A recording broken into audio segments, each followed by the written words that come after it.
ভাই আর যাই করেন বাংলাদেশিদের কাছ থেকে দূরে থাকবেন। তাদের কাছ থেকে কোনো উপদেশ নিয়েন না। আমেরিকায় যারা নতুন অবস্থায় আসে তাদের অনেককেই দেখি যে আমেরিকায় যে ভাই আর যাই করেন বাংলাদেশিদের কাছ থেকে দূরে থাকবেন। তাদের কাছ থেকে কোনো উপদেশ নিয়েন না। আমেরিকায় যারা নতুন অবস্থায় আসে তাদের অনেককেই দেখি যে আমেরিকায় ভাই আর যাই করেন বাংলাদেশিদের কাছ থেকে দূরে থাকবেন। তাদের কাছ থেকে কোনো উপদেশ নিয়েন না। আমেরিকায় যারা নতুন অবস্থায় আসে তাদের অনেককেই দেখি যে ভাই আর যাই করেন বাংলাদেশিদের কাছ থেকে দূরে থাকবেন। তাদের কাছ থেকে কোনো উপদেশ নিয়েন না। আমেরিকায় যারা নতুন অবস্থায় আসে তাদের অনেককেই দেখি যে ভাই আর যাই করেন বাংলাদেশিদের কাছ থেকে দূরে থাকবেন। তাদের কাছ থেকে কোনো উপদেশ নিয়েন না। আমেরিকায় যারা নতুন অবস্থায় আসে ভাই আর যাই করেন বাংলাদেশিদের কাছ থেকে দূরে থাকবেন। তাদের কাছ থেকে কোনো উপদেশ নিয়েন না। আমেরিকায় যারা নতুন অবস্থায় আসে তাদের অনেককেই দেখি যে আমেরিকায় যে বাংলাদেশিদের গ্রুপ রয়েছে, সেটা স্টুডেন্টদের হোক বা অন্যদের গ্রুপেই হোক, তারা অনেক সময় নতুন অবস্থায় পরামর্শ চায়। তো অনেকেই ওখানে কমেন্ট করে জানায় যে আপনি যার কাছ থেকে খুশি পরামর্শ নেন, কিন্তু বাংলাদেশিদের পরামর্শ নিয়েন না।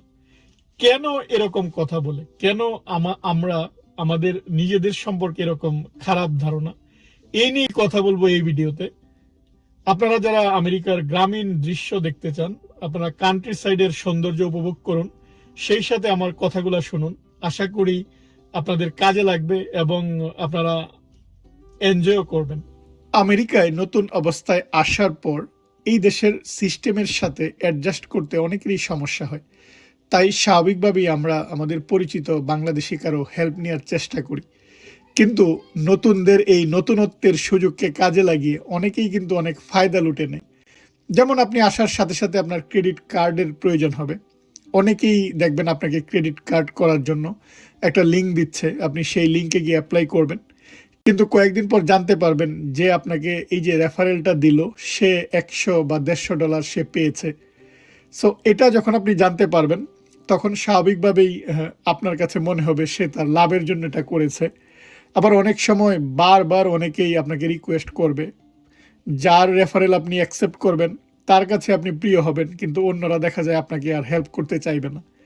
এমনকি এখানে বাসা ভাড়া নেওয়ার জন্য, আপনি যে বাসা ভাড়া নেবেন, অনেক সময় এরকম রেফারেল সিস্টেম রয়েছে যে কেউ যদি আপনাকে রেফার করে, সে দেখা যায় যে $500 পাবে। সো এটাও কিন্তু অনেক সময় অনেকেই রিকোয়েস্ট করে, বা নতুন যারা আসে আপনার কাছে মনে হবে যে সে আপনাকে হেল্প করার জন্য আসছে, কিন্তু হেল্প করার পিছনে দেখা যায় যে তার একটা অন্যরকম ইন্টেনশন রয়েছে। সো এই ইন্টেনশনগুলো যখন আপনি কয়েকদিন পর বুঝতে পারবেন, তখন স্বাভাবিকভাবেই আপনার একটা খারাপ ধারণা হবে যে সেটা সে আগে বলে দিলেই পারতো। সো কিছু মানুষ দেখা যায় এটা তার পেশা হিসাবে নিয়ে নিয়েছে। সে আপনাকে নিয়ে যাবে গাড়ি কেনার জন্য, সে আপনাকে বাসা বাড়াতে হেল্প করবে, সে আপনাকে ক্রেডিট কার্ড করাবে। অনেকেই নতুন অবস্থায় বা বাংলাদেশি অনেকেরই কিন্তু অনেক অনেক ক্রেডিট কার্ড, এটা দেখা যায় সে নিজ থেকেই করতে চায়। সো এই সুযোগটা কিন্তু অনেকেই নেয়। আর যারা কিছু মানুষ রয়েছে এত পরিমাণ মানুষকে বিরক্ত করে যে তারা দেখা যায় ওই কমিউনিটিতে একটা বিরক্তিকর পার্সন হিসাবে দাঁড়ায়। তাই অনেকেই এই যে বাংলাদেশিদের কাছ থেকে পরামর্শ নেওয়ার জন্য বা তাদের কাছ থেকে দূরে থাকার জন্য বলে। তারপর কিছু মানুষকে দেখবেন যে সে খুব সুন্দর ব্যবহার করছে, আপনার সাথে খুব সুন্দর বন্ধুত্ব করছে। বন্ধুত্ব করার পর তারপর সে হয়তো কোনো একটা বিপদ দেখিয়ে সে আপনার কাছ থেকে টাকা ধার চাইবে।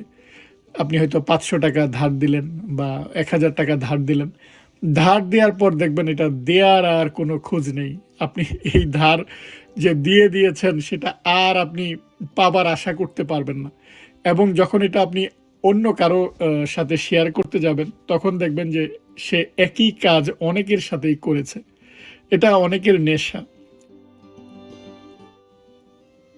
আমার একটা ব্যক্তিগত অভিজ্ঞতা আপনাদের সাথে শেয়ার করি। আমার ডিপার্টমেন্টেরই একজন সিনিয়র বড় ভাই, উনি দেখা যায় যে হঠাৎ করে আমার খোঁজখবর নিচ্ছেন, আমার সাথে গবেষণা নিয়ে কাজ নিয়ে কথা বলছেন। প্রায়ই ফোন দেওয়ার পর হঠাৎ করে একদিন বলল যে আমার তো মাসের শেষ দিকে এই সমস্যা, তো আমার কিছু টাকা দরকার, তুমি কি দিতে পারবা?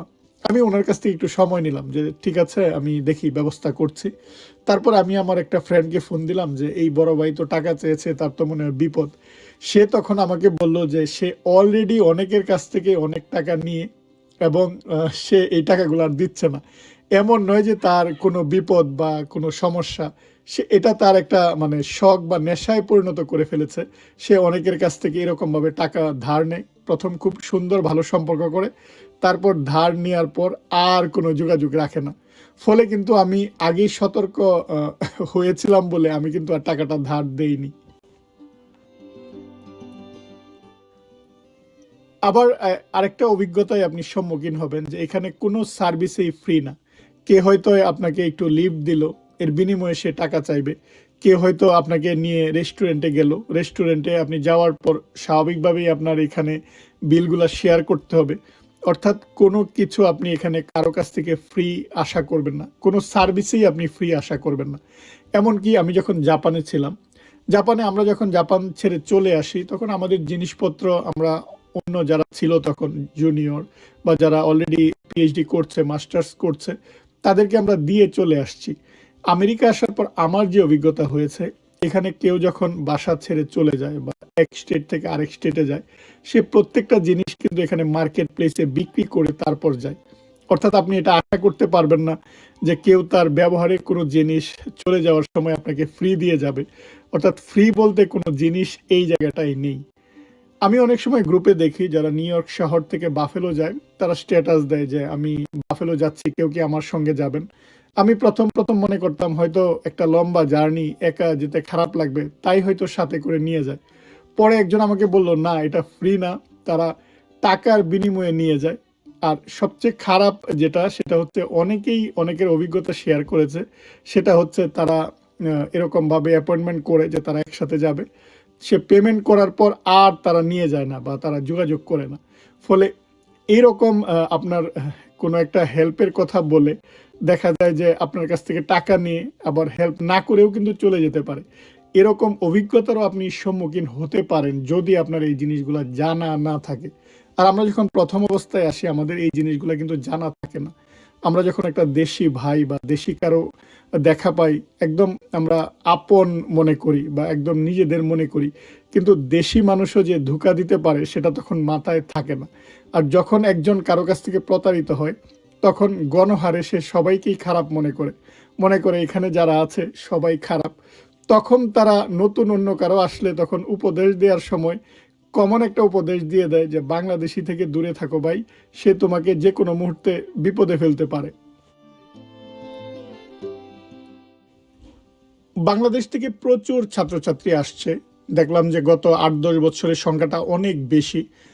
সবাই যে পড়ালেখার উদ্দেশ্য করে আসে তা কিন্তু নয়।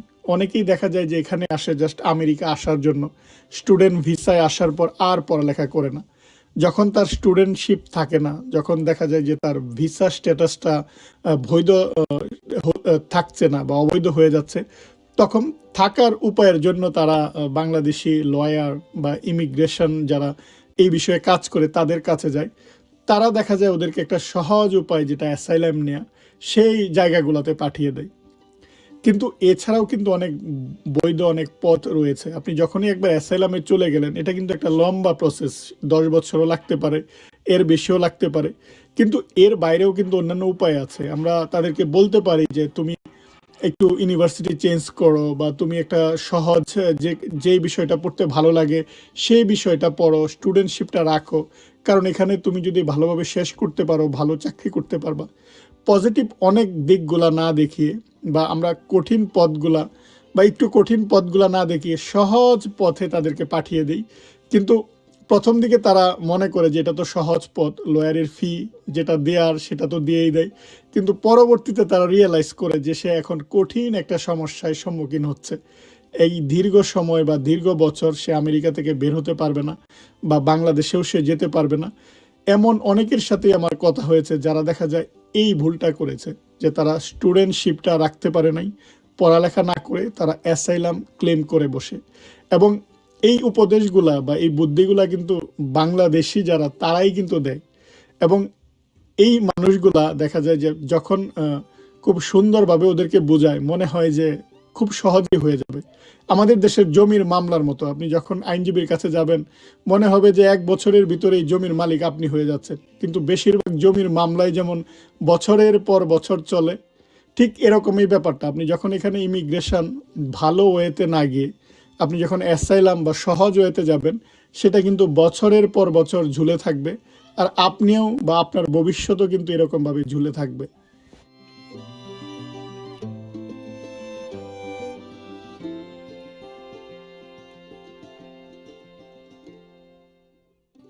বাংলাদেশে যেমন একটা গ্রুপ রয়েছে, তারা শেয়ার বিজনেস করে মানুষের কাছ থেকে টাকা এনে শেয়ার মার্কেটে কাজে লাগায় এবং তারা তাদেরকে আশ্বাস দেয় যে তারা অনেক লাভ সহ ফেরত দিবে। ঠিক এরকমই কিন্তু এখানেও অনেক বাংলাদেশি রয়েছে।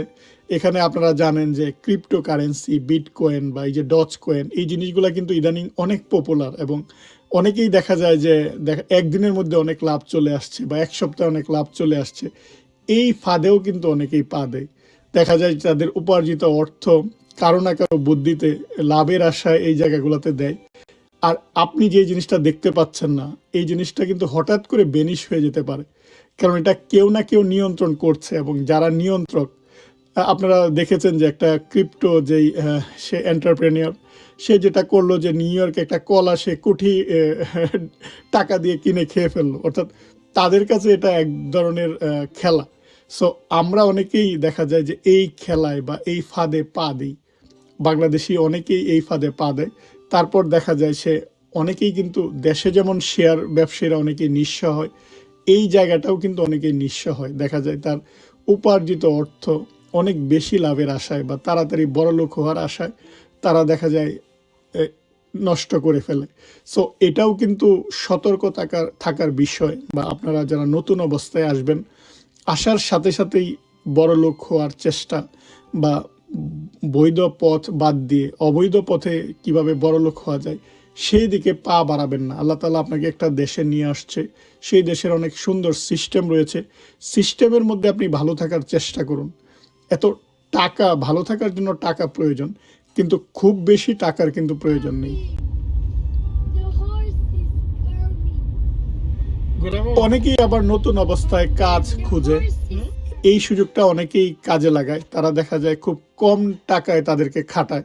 তারা যেহেতু রেটটা জানে না, বা অনেক সময় রাতেও তাদের দ্বারা কাজ করিয়ে নেয়, প্রপার পেমেন্ট সেটা দেয় না। বা অনেক সময় যেটা হয়, যাদের কাজ করার পারমিশন থাকে না, প্রপার ডকুমেন্ট থাকে না, তারা দেখা যায় ক্যাশ জব করতে হয়। এই ক্যাশ জবটা যারা করায়, অনেকেই কিন্তু তাদেরকে অনেক কম টাকা দিয়ে কাজটা করিয়ে নেয়। ফলে প্রথম অবস্থায় আপনি হয়তো খুশি হচ্ছেন যে আমি একটা কাজ পেয়েছি, কিন্তু যখন আপনি কয়েকদিন পর রিয়েলাইজ করবেন এই কাজের মজুরি অনেক বেশি বা ডবল, আপনাকে সে অর্ধেক দিচ্ছে, তখন স্বাভাবিকভাবেই আপনার খারাপ লাগবে। ফলে একদিকে কিন্তু আপনার মনে হচ্ছে উপকার, কিন্তু সেই উপকারের দিকটাই আপনি কয়েকদিন পর রিয়েলাইজ করবেন যে আপনার উপকারের চাইতে তার স্বার্থটা এই জায়গাটায় বেশি দেখা হচ্ছে, এবং সে আপনাকে বোকা বানাচ্ছে। আমি আপনাদেরকে একটা ভিডিওতে বলেছিলাম, আপনারা যারা আমার ভিডিও রেগুলার দেখেন, যে আমেরিকায় একটা ইম্পর্টেন্ট জিনিস হচ্ছে যে ইনফরমেশন বা তথ্য জানা। এখানে ইনফরমেশন জানা মানে ইনফরমেশন জানা থাকলে আপনি অনেক কিছু করতে পারবেন। অর্থাৎ অনেক ইনফরমেশন যেটা আপনি এই জায়গাটায় টাকা দিয়েও আপনি কিনতে পারবেন না। সঠিক ইনফরমেশন জানলে অনেক কিছু আপনার সহজ হবে, কিন্তু আপনি যদি ভুল ইনফরমেশন বা একবার ভুল পথে পা বাড়িয়ে দেন, তাহলে অনেক কিছুই আপনার কঠিন হয়ে যাবে। এখানে অনেক স্টুডেন্ট আসে, তারা দেখা যায় যেহেতু কাজের পারমিশন থাকে না, অনেক গ্যাস স্টেশনে তারা কাজ করার জন্য যায়। গ্যাস স্টেশন অর্থাৎ পেট্রোল পাম্পে কাজ করার জন্য যায়। পেট্রোল পাম্পে কিন্তু গ্রোসারি শপে বিয়ার বিক্রি করা হয় বা সিগারেট বিক্রি করা হয়। এই জিনিসগুলা কিন্তু 18 বা 21 বছরের নিচে বিক্রি করা যায় না। অনেকেই দেখা যায় যারা কাজটা দেয় তাদেরকে এই জিনিসটা সুন্দর করে বুঝিয়ে দেয় না।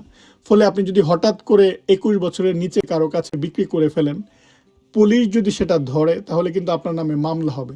আর একবার যদি আপনার নামে মামলা হয়ে যায়, তাহলে কিন্তু আমেরিকায় যে আপনার একটা থাকার ইচ্ছা, গ্রিন কার্ড পাওয়ার ইচ্ছা, সেটা কিন্তু আর সম্ভব হবে না। ফলে আপনি যে স্বপ্ন নিয়ে এসেছেন আমেরিকান ড্রিম, সেই স্বপ্ন কিন্তু আপনার একটা ভুলের কারণে সেই ড্রিমটা নষ্ট হয়ে গেল। এবং তখন আপনি কাকে দোষারোপ করবেন? যে আপনাকে বলে দেয়নি বা ইনফরমেশনগুলো দেয়নি তাকে, নাকি আপনি নিজেকে দোষারোপ করবেন যে কেন আপনি কাজটা বা ক্যাশ জব করতে গেলেন? ফলে এখানে প্রতিটা জিনিস আপনি যখনই কোনো কাজে যাবেন, কাজটা করা ঠিক হচ্ছে কিনা বা এই কাজের সাইড ইফেক্ট বা এর কোনো সাইডে কোনো ক্ষতিকারক দিক আছে কিনা, সেই জিনিসগুলো জেনে তারপর কাজে যাবেন। এখানে অনেক অপরচুনিটির দেশ, কিন্তু না জানার কারণে কিন্তু আপনি অনেক বেশি বিপদে পড়ে যেতে পারেন। কারণ যে কোনো চাকরিতেই কিন্তু ব্যাকগ্রাউন্ড চেক করা হয়। আমি অনেক ভালো চাকরির কথা বলছি বা সরকারি চাকরি বা বড় চাকরিগুলোর কথা বলছি, যে এমনকি তারা আপনি গাড়ি চালানোর ক্ষেত্রে কোনো একটা টিকিট পেয়েছেন কিনা সেটাও চেক করে, যে আপনি কেমন গাড়ি চালান। সো আপনি যদি পুলিশের টিকিট পান, দেখা যায় যে আপনি স্পিডে গাড়ি চালিয়েছেন, পুলিশ একটা টিকিট দিয়েছে, সেটাও কিন্তু ওরা চেক করবে। ফলে এই জিনিসগুলা থেকে প্রথম দিকে যদি সতর্ক থাকেন, আপনার সামনের দিকগুলো অনেক ভালো হবে। তাই এই জিনিসগুলো একটু জানার চেষ্টা করবেন। আর অন্যদেরকে বা অন্যরা কি বলল সেটা একটু যাচাই করার চেষ্টা করবেন। দিন শেষে কিন্তু আমরা আমাদের বাংলাদেশিদের কাছ থেকেই বা আপনজনের কাছ থেকেই কিন্তু আমরা হেল্পগুলো পাই। আপনি যতই সমালোচনা করেন না কেন, দিন শেষে কিন্তু সহযোগিতা বলেন, হেল্প বলেন, বাংলাদেশিরাই আপনাকে যতটুকু হেল্প করবে, অন্যরা কিন্তু করবে না। মনে করুন আপনি একটা হাসপাতালে গেলেন সাহায্য নেওয়ার জন্য। আমাদের দেশে যেটা হয়, আমার নিজের চোখে দেখা, ঢাকা মেডিকেল কলেজে আপনি ইমার্জেন্সিতে যাবেন, গ্রাম থেকে যারা আসে তাদেরকে সাহায্য করার নামে অনেকেই কিন্তু তাদের টাকা পয়সা লুট করে নেয়, বা সাহায্য করার যে ভঙ্গিমায় এসে দেখা যায় তাদেরকে বিপদে ফেলে। তার মানে তো আপনি বলবেন না যে আর কখনো মেডিকেল কলেজে যাব না, বা আর কখনো আমি হাসপাতালে যাব না, এই হাসপাতালটাই খারাপ। কিছু মানুষের জন্য আপনি টোটাল কমিউনিটি বা সবার সম্পর্কে খারাপ ধারণাটা পোষণ করাটাও বোকামি। কিন্তু আমাদেরকে সাবধান থাকতে হবে, সচেতন থাকতে হবে। আপনারা নতুন অবস্থায় যারা আমেরিকায় আসেন, আপনারা যারা স্টুডেন্ট হিসাবে আসেন, বা আপনারা যারা ইমিগ্রেন্ট হয়ে আসেন, এই ব্যাপারগুলো থেকে সাবধান থাকবেন। আপনাদেরকে সাবধান করার জন্যই আমার এই কথাগুলো বলা। আশা করি এই ভিডিওটি আপনাদের কাজে লাগবে। আজ এই পর্যন্তই। আল্লাহ হাফেজ।